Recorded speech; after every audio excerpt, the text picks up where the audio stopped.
여러분들께서는 살면서 인일기백이라는 사자성어를 들어보신 적이 있으신가요? 인일기백이란 남이 한 번으로 할 수 있는 일을 자기는 100번을 한다는 뜻으로 남보다 100배 1000배 노력함을 이르는 말입니다. 그런데 여기 프리미어리그에도 남들보다 100배 1000배 노력해 결국에 1위의 자리에 오른 선수가 있어 눈길을 끌고 있습니다. 바로 손흥민 선수입니다. 손흥민 선수는 축구 통계 매체 소파스코어가 선정한 아시안컵 최고의 선수로 선정됐습니다. 축구 통계 매체 소파스코어는 아시안컵의 세계 최고의 몇몇 선수가 뛸 예정이기에 주목해야 한다며 유럽 5대 리그에서 활약하는 선수를 대상으로 2023-2024 시즌 가장 평점이 좋은 선수 탑10을 나열했습니다. 1위는 단연 손흥민이었습니다. 지표상으로도 압도적이었는데 손흥민은 평점 7.67을 기록하면서 유럽 5대 리그 출신 선수 중 가장 높은 순위에 올랐습니다. 대한민국 축구 국가대표팀에 합류하기 전까지 손흥민은 모든 리그 경기에 출장하면서 12골 5도움을 기록했습니다. 리그 득점 3위와 공격 포인트 3위를 기록했습니다. 월드 클래스다운 활약이었기에 이번 아시안컵에 참가한 선수 중 최고의 스타라고 할 수 있습니다. 세계적인 선수로 성장하고 있는 괴물 센터백 김민재도 있지만 손흥민은 2016-2017 시즌부터는 단연 아시아 최고의 슈퍼스타였습니다. 아시아인 최초 프리미어리그 이달의 선수상부터 시작해 리그 득점왕 그리고 발롱도르 11위와 푸스카스상 등 개인 수상 이력에서 손흥민을 뛰어넘을 선수는 아직까지 아시아에 없습니다. 손흥민의 위엄은 이뿐만이 아닙니다. 중동 유력 매체 알자지라는 아시아 축구연맹 2023 카타르 아시안컵 개막을 앞두고 이번 대회에서 주목해야 하는 선수로 각각 손흥민과 김민재를 꼽았습니다. 더불어 알자지라는 두 선수를 포함해 주목할 선수 10인을 공개했습니다. 아시안컵 전망도 내놓았습니다. 알자지라는 손흥민에 대해 올 시즌 잉글리시 프리미어리그 20경기에 나서 12골을 넣었고 AFC 올해의 국제 선수 3회 그리고 최다 기록을 보유하고 있다며 A매치 116경기 41골을 넣은 손흥민은 대표팀에 도움이 되지만 그의 소속팀 토트넘에는 손해라고 말했습니다. 상황이 이렇게 되자 만수르의 열배 부자 사우디 왕세자인 빈살만이 손흥민을 눈여겨보고 있습니다. 뉴캐슬 인수에 성공한 PIF의 회장 무함마드 빈살만 사우디 왕세자는 차기 왕위 승계자이자 사우디 국영 석유회사인 아람코의 실세입니다. 별명이 모든 것을 가능하게 하는 사람이라고 해서 미스터 에브리싱입니다. 빈살만이 회장으로 있는 PIF의 자산 규모는 3,200억 파운드, 한국 돈 484조 원입니다. 잉글랜드 맨체스터시티 구단주인 만수르 자산의 10배가 넘습니다. 이렇게 부자인 빈살만의 뉴캐슬은 실제로 손흥민과 케인을 동시에 영입하겠다는 계획을 세웠습니다. 행선지는 뉴캐슬 유나이티드였습니다.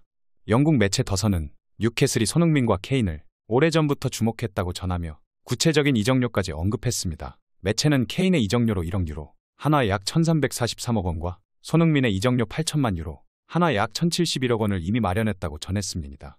매체는 뉴캐슬이 사용할 수 있는 돈은 무제한이라면서 사우디 국부 펀드의 재산은 무려 3,200억 파운드, 한화 489조 원이라고 설명했습니다. 현재 빈살만의 뉴캐슬은 자존심을 구기고 있는데 사우디아라비아의 엄청난 오일머니에도 불구하고 올 시즌 부침을 겪으며 순위가 떨어진 뉴캐슬 유나이티드는 공격진 보강에도 실패하고 있습니다. 뉴캐슬을 이끄는 에디 하우 감독은 최근 프리미어리그에서 가장 뜨거운 공격수를 영입하려다가 단칼에 거절당한 것으로 알려졌습니다. 그것도 자신의 전 소속팀 제자였으나 실패했습니다. 뉴캐슬은 시즌 초 10경기 5승 2무 3패를 기록하며 산뜻한 모습으로 출발했습니다. 게다가 21년 만에 복귀한 챔피언스리그 본선에서도 첫 경기에서 이탈리아 강호 AC 밀란과 무승부를 거뒀고 프랑스 강팀 파리 생제르맹을 4대1로 물리치는 쾌거를 거두기도 했습니다. 그러나 11월에 들어서 시즌 반환점을 향해 달려가던 도중 크게 휘청이기 시작했습니다. 주전 골키퍼 닉 포프를 비롯한 핵심 선수들의 연이은 부상으로 패배의 늪에 빠진 것이었습니다.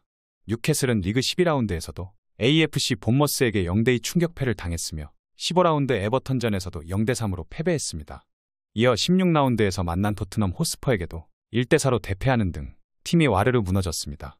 결국 뉴캐슬은 챔피언스리그도 조별리그 꼴찌로 떨어지고 리그에만 집중해야 하는 상황이 됐습니다.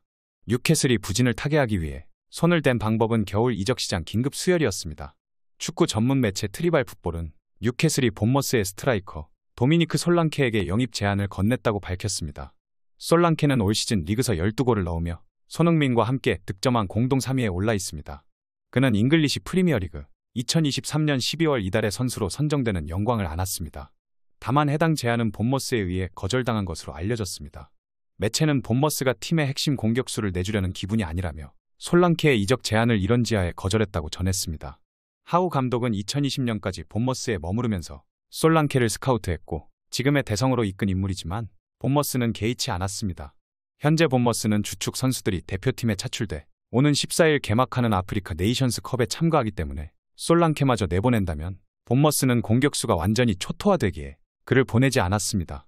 때문에 빈살만의 손흥민에 대한 열망은 더욱 강해지고 있습니다. 손흥민이 빈살만의 구단에 영입된다면 피파 역대 아시아 최고 금액 이적료 기록을 갱신할 것으로 보입니다.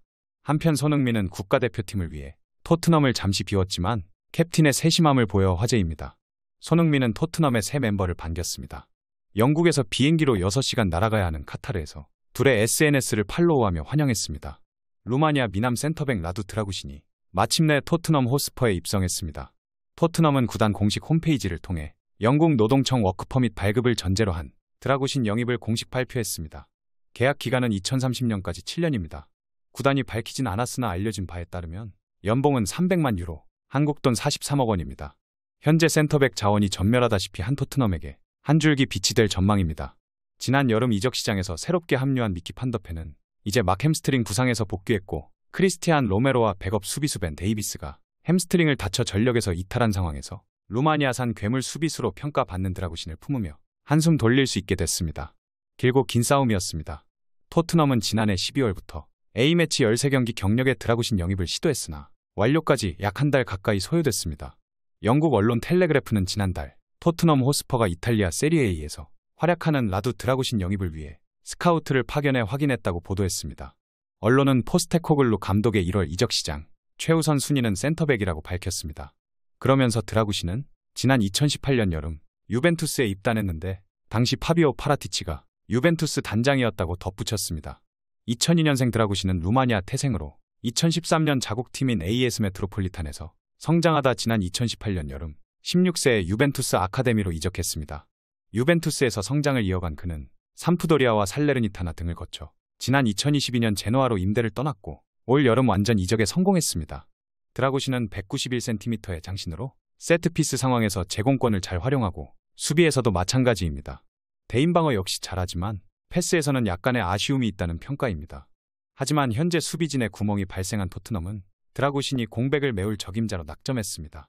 그는 세리에의 명문 유벤투스 유스 출신으로 2022년 여름 2부 리그 세리에비 소속이던 제노아로 임대됐고 지난해 1월 이적료 550만 유로, 한국 돈 79억 원에 완전 이적했습니다. 지난 시즌 수비수임에도 4골을 터뜨리며 활약했고 제노아는 리그 2위를 차지해 1부 리그 승격에 성공했습니다.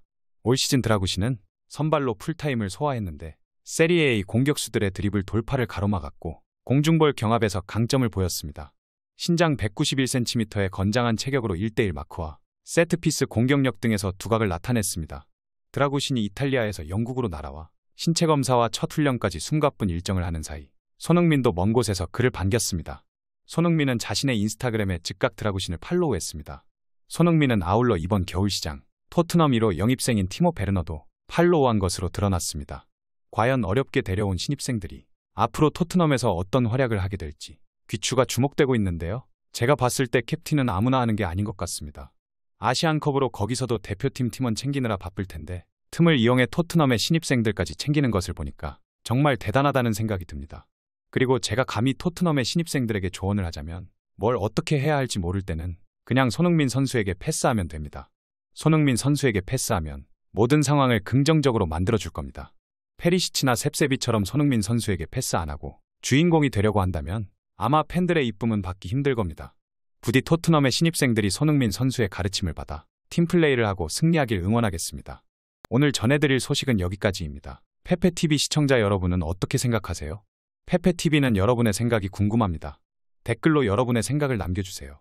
여러분 어느새 희망찬 2024년이 다가왔습니다. 작년에 원하던 일들은 모두 성취하셨나요? 지난 시간 스트레스 받는 일도 많으셨을 테고 힘든 기억들도 있으셨을 텐데 행복하기 위해서 불행했던 기억들은 모두 의식적으로 버리고 좋은 기억들만 남기세요. 어떤 아쉬움이나 후회가 남는다면 그 또한 내일을 살아가게 하는 인생의 경험일 테니 너무 괴념치 마세요. 무엇보다 가장 소중한 건 바로 당신 자기 자신입니다. 소중한 당신을 한때의 부질없는 걱정과 고민들로 괴롭히지 마세요. 천천히 가더라도 포기하지 않는다면 언젠가는 도착할 수 있습니다. 어떤 속도로 걷던지 하물며 잠시 멈추더라도 항상 행복하기를 가장 당신답게 살기를 응원하겠습니다. 2024년에는 원하시는 모든 일들이 기적처럼 이루어질 거예요. 2024년 새해에는 더 많이 웃고 더 적게 울며 문득문득 행복하시기를 바라겠습니다. 가장 큰 성공은 행복한 당신입니다. 그럼 다음 영상에서 봬요. 시청해 주셔서 감사합니다.